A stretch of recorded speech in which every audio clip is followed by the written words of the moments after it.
Hi,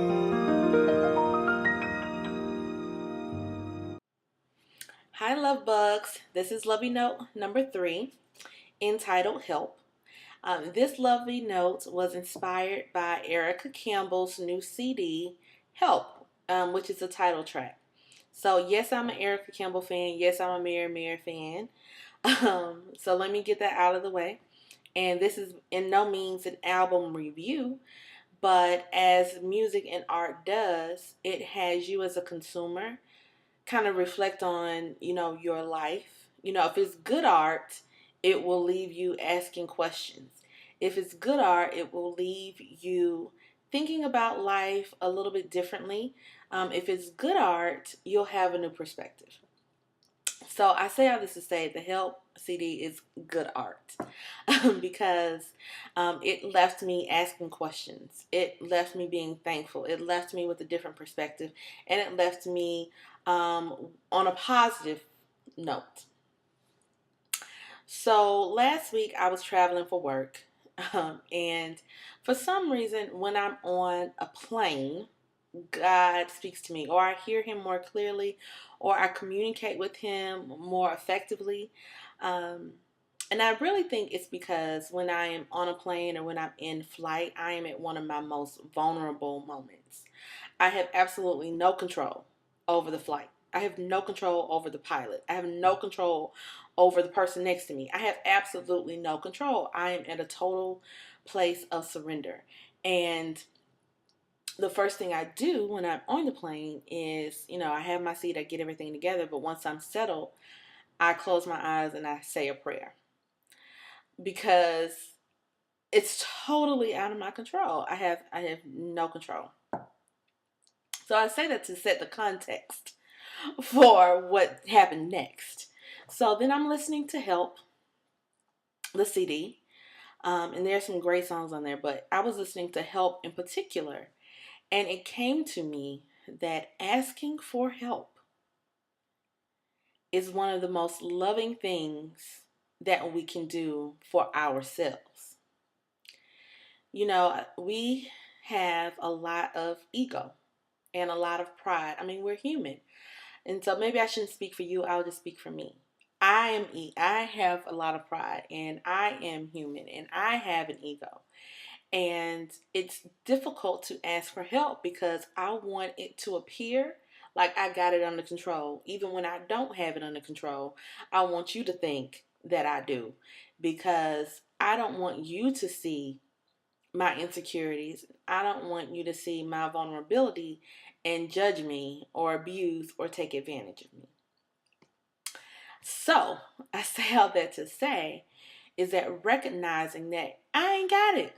I just ain't got it all. I ain't got it.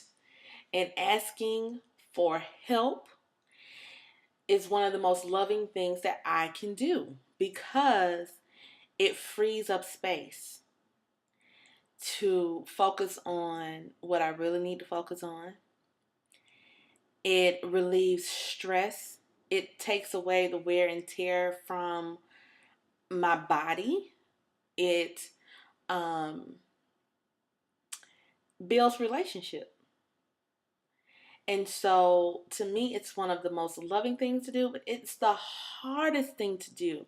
It's the hardest thing to admit that you need some assistance. And partially because Dr. Brene Brown would say, um, we judge because of judgments we have about ourselves. So partially the one reason why it's hard is because maybe I'm judging other people that's asking me for help. I don't think that I am, but maybe that's what I'm doing. So in the Bible it says, "Come to me, all ye who are heavy laden, and I will give you rest." So when you come, you're asking for help. And sometimes all you have to do is say help. Like, you don't even have to make your request known. You just need some help. You don't have it all. I don't have it all. And recognizing that I don't is a very loving thing. So here's an example. I have been in my doctoral program for a long time, and you may hear me talk about this a lot in these videos. In the first 4 years, I thought I had it, and I didn't need any help. I know what I'm doing. You know what? I don't. I don't know what I'm doing. I have no idea what I'm doing. So not only did I have to ask my friends for help and support, I had to ask my advisor for support. And at the beginning, it was so devastating, and I was, crushed because I'm supposed to know this stuff. Like, I put all this pressure on myself. Like, I'm supposed to know it, and either if I don't know it, I'm supposed to figure it out. And I'm not supposed to ask you to help me figure it out. I'm just supposed to figure it out somehow. It don't work like that. It hasn't worked like that.